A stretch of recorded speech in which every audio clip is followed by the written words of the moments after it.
Ah, bom. Olá, estudante! Bem-vindo à nossa quinta aula do curso de Química Aplicada à Biologia. Hoje vamos falar sobre fenômenos químicos e equações químicas, tá? Essa aula ela é dividida em uma parte teórica e uma parte prática, que faremos ao final da aula, tá? Então, vamos à teoria. Vamos começar pela teoria, ok? Bom, em primeiro lugar, né, vamos pensar o que são fenômenos, né? O que significa essa palavra, fenômeno? São eventos, acontecimentos, né? Ok? E esses acontecimentos a gente tem como classificar em acontecimentos químicos que podem ser descritos por equações químicas. Então, vamos detalhar isso, então, ok? Bom, então, o que estamos falando é um evento geralmente é uma transformação. Quando se fala em fenômenos, são transformações da matéria, ok? Bom, então, temos dois tipos principais de fenômenos estudados na ciência: os fenômenos físicos e os fenômenos químicos. Qual é a diferença entre um e outro? Vamos pensar o seguinte, né? Os fenômenos físicos provavelmente estão ligados a ciência física, né? Fenômenos físicos, física. E fenômenos químicos ligados à química. A física estuda o quê? Comportamento de corpos, né? Movimento de corpos. E a química estuda o comportamento da matéria, suas propriedades e transformações, né? Então, qual que é a diferença entre fenômenos químicos e fenômenos físicos? Tomando essa definição de física e química em base nessa definição, então todo fenômeno físico vai ser uma transformação de um corpo, né? Um movimento de um corpo, o planar de uma ave, o cair de uma maçã, de um bloco, né? Os movimentos dos corpos, a comportamento dos corpos em si. E o fenômeno químico é um fenômeno em que a matéria ela é transformada. Tá? Eu tenho mudança na matéria. Um exemplo muito simples que se tem em casa é a caramelização do açúcar. Não é? O açúcar, quando se coloca no fogo, ele, no início, é açúcar. Mas, depois de um tempo, o que acontece? Ele começa a se transformar num líquido marrom, dourado, né? E, se continuar o aquecimento, começa a pretejar. Ou seja, o açúcar inicialmente passa a caramelo, que não é açúcar, é outra substância. E após a formação do caramelo, com maior aquecimento ainda há o pretejamento, que é a formação de carvão, que é outra substância ainda. Então, é um fenômeno químico, uma transformação da matéria. O que acontece, por exemplo, quando se faz um bolo, né? Ou um pão. Um pão mistura ali farinha, sal, água, micro-organismos, e no final, né, dá uma sovada e coloca para passar. E no final tem a farinha, como no início, não, né? A farinha ela está modificada na massa do pão, ok? Então, é um fenômeno químico, uma reação química.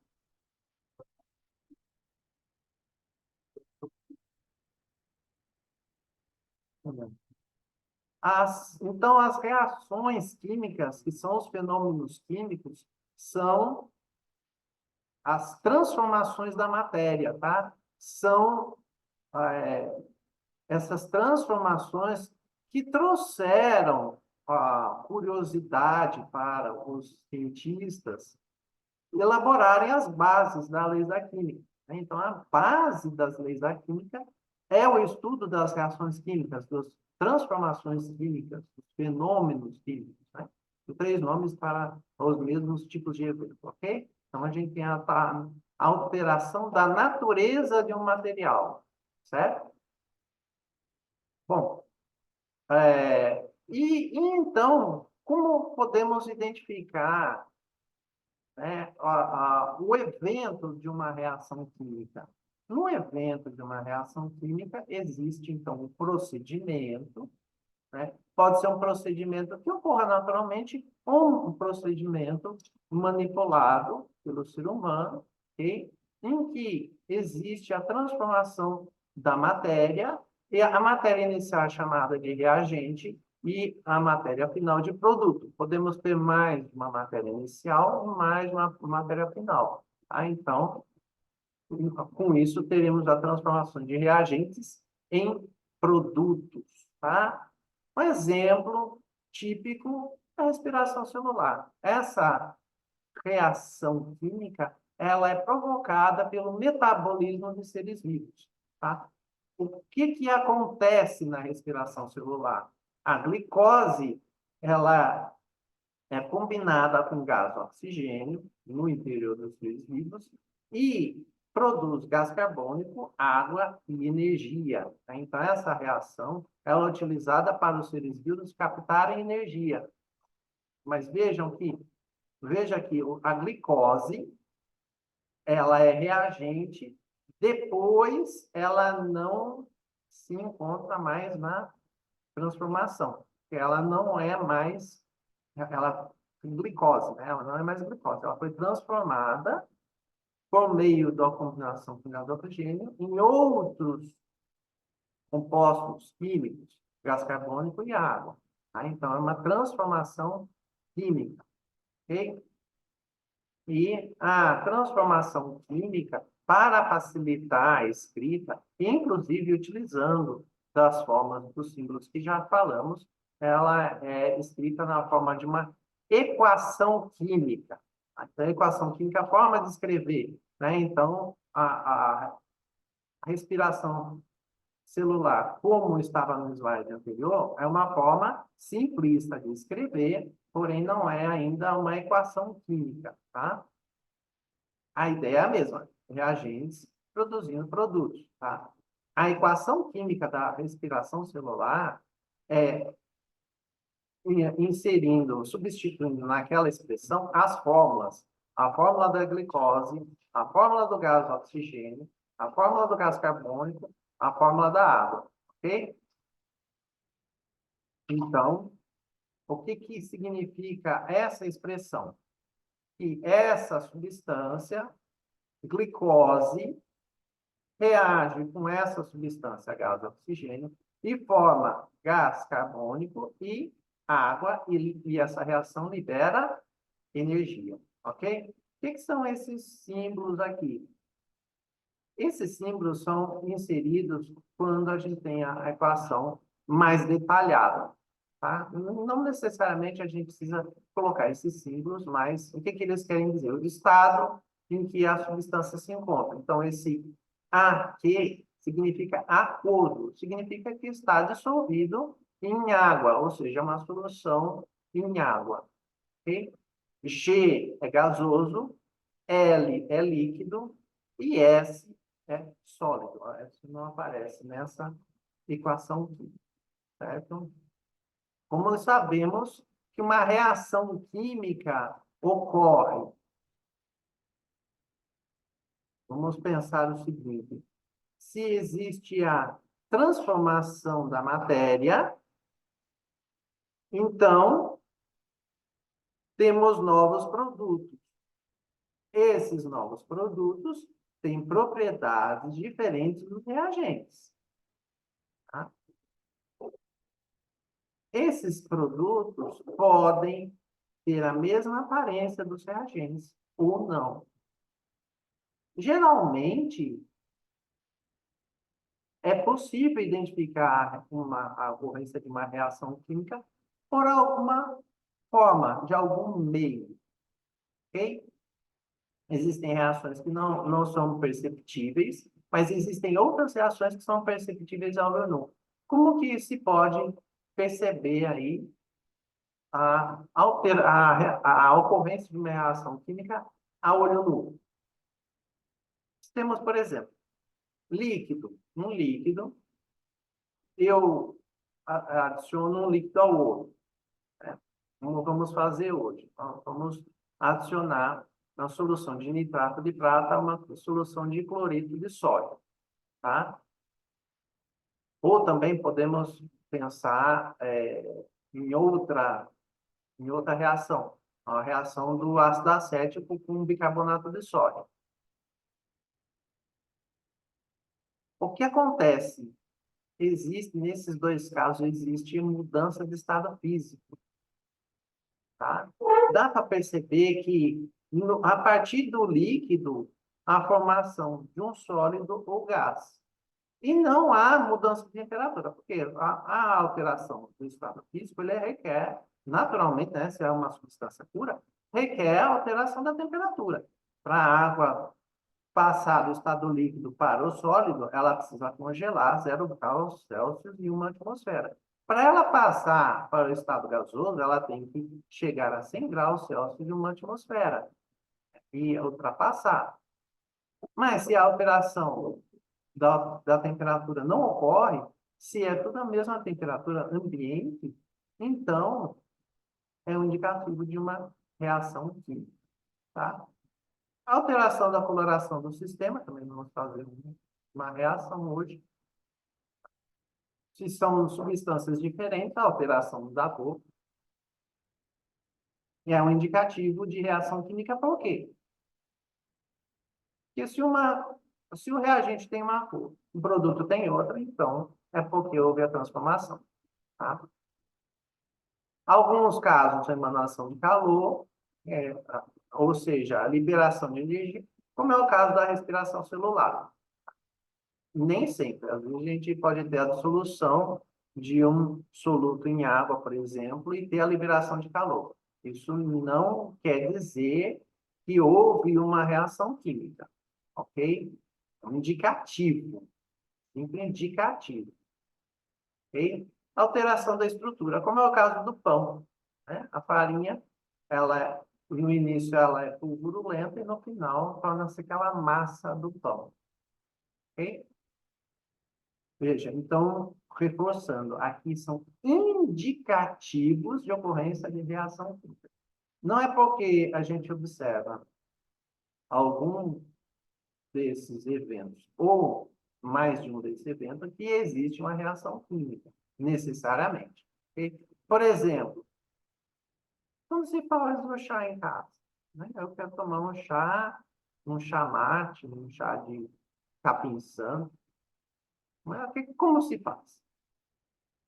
Aquece a água, coloca a folha lá e tampa, né? O material, a mistura. E aí? E aí que a água toma uma cor diferente, não é? Não tem alteração da coloração do sistema, mas aí é porque as substâncias ali da folha, do, que foi inserida ali na mistura, passam da folha sólida para a água. Tá? Então, não quer dizer que houve alteração do material que existia na folha. Só passou da folha para a água. Tá? Então, não é necessariamente uma reação química a alteração de cor, como nesse caso. A inclusão não indica a ocorrência de reação química. Ok? A título de curiosidade, temos aqui 4 tipos de reações químicas, né? A reação de síntese, que é a reação em que existe somente um produto, geralmente utilizada na indústria farmacêutica, né? Busca-se apenas sintetizar apenas um produto, tá? E aí é uma reação importante porque ela pode trazer problemas ambientais. A reação de decomposição, que na verdade é a reação buscada para resolver problemas ambientais, por exemplo, um plástico que se acumulem no meio ambiente, ele pode causar poluição. Então, aí, se ele for biodegradável, ele não vai se acumular no ambiente. Então, existem hoje em dia plásticos sintetizados com material biodegradável, por exemplo, um celulose. Ok? Reações de simples troca, né, que eu tenho, por exemplo, um metal com uma solução salina, aí o metal troca de posição ali com um elemento do sal. E reações de dupla troca, em que existem duas substâncias puras compostas, né? Então, tem combinação de pelo menos dois elementos em cada uma delas, e aí há a troca desses elementos entre as substâncias. Ok? Então, vamos passar, então, para um exemplo de equação química, tá? Um dos exemplos mais conhecidos e mais foi tema de muitos estudos aí é a reação de combustão.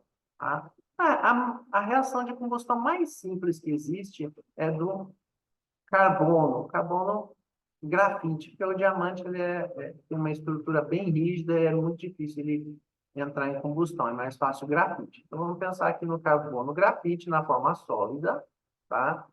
Reage com gás oxigênio, podendo produzir gás carbônico, tá? Se pensarmos, né, nas quantidades, 12 gramas de carbono reagem com 32 gramas de oxigênio e formam 44 gramas de gás carbônico, tá? Isso isso é importante saber porque é uma das bases da teoria dos modelos atômicos, que vamos ver no módulo 2, tá? O que que indica aqui essa reação? Essa reação indica que para cada um átomo de oxigênio, perdão, cada um átomo de carbono reage com uma molécula de gás carbônico, formando uma molécula de gás, oh meu Deus, perdão, um átomo de carbono reage com uma molécula de gás oxigênio, formando uma molécula de gás carbônico. Isso que quer dizer essa equação química, ok?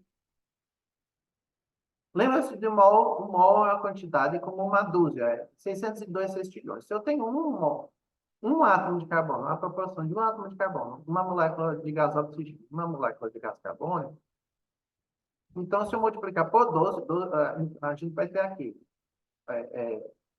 12 átomos de carbono, 12 moléculas de gás oxigênio, 12 moléculas de gás carbônico. Então, a proporção é a mesma. 1 para 1, 12 para 12 para 12, 602 para 602 para 602. Ou seja, 1 mol para 1 mol para 1 mol. Ok? Isso que quer dizer a equação química, que existe uma proporção entre os átomos dentro da reação química. Ok? Bom, e existe também a formação Professor, de outra substância. Oi. tem uma pessoa aqui no chat perguntando se seria a lei das proporções definidas, Sim, o que o sim, senhor explicou anteriormente. isso. Vamos estudar isso na próxima aula. Tá? As duas próximas aulas vamos falar de estequiometria, falando das leis ponderais, ok? Hoje eu vou tratar somente de uma delas, nas outras duas aulas eu vou tratar das outras duas, tá? A, a lei que eu vou tratar hoje é a lei das proporções múltiplas de Dalton, tá? O que que ela quer dizer? Se eu tiver os mesmos reagentes, carbono e gás oxigênio, tá? Carbono e gás oxigênio.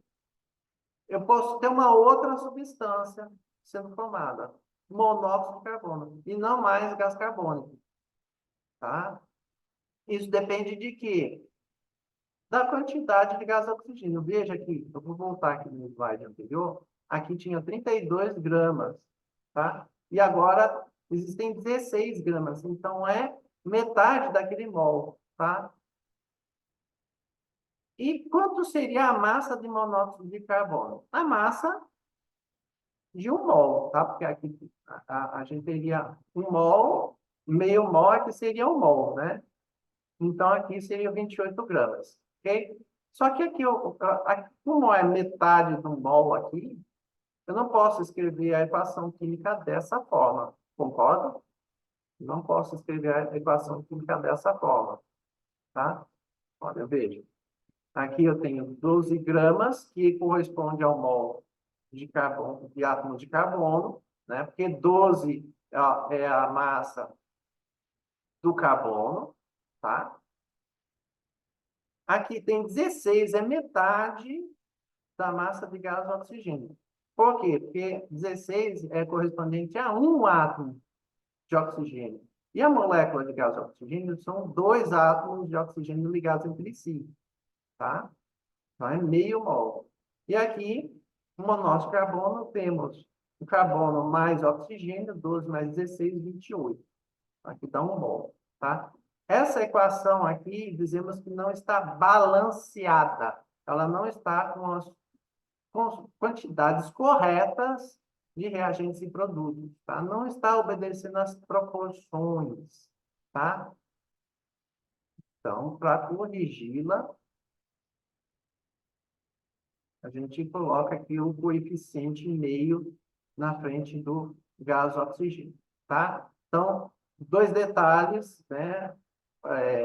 Temos, então, falamos da lei das proporções múltiplas, porque os mesmos reagentes podem produzir diferentes produtos, tá? Essa é a lei das proporções múltiplas de Dalton.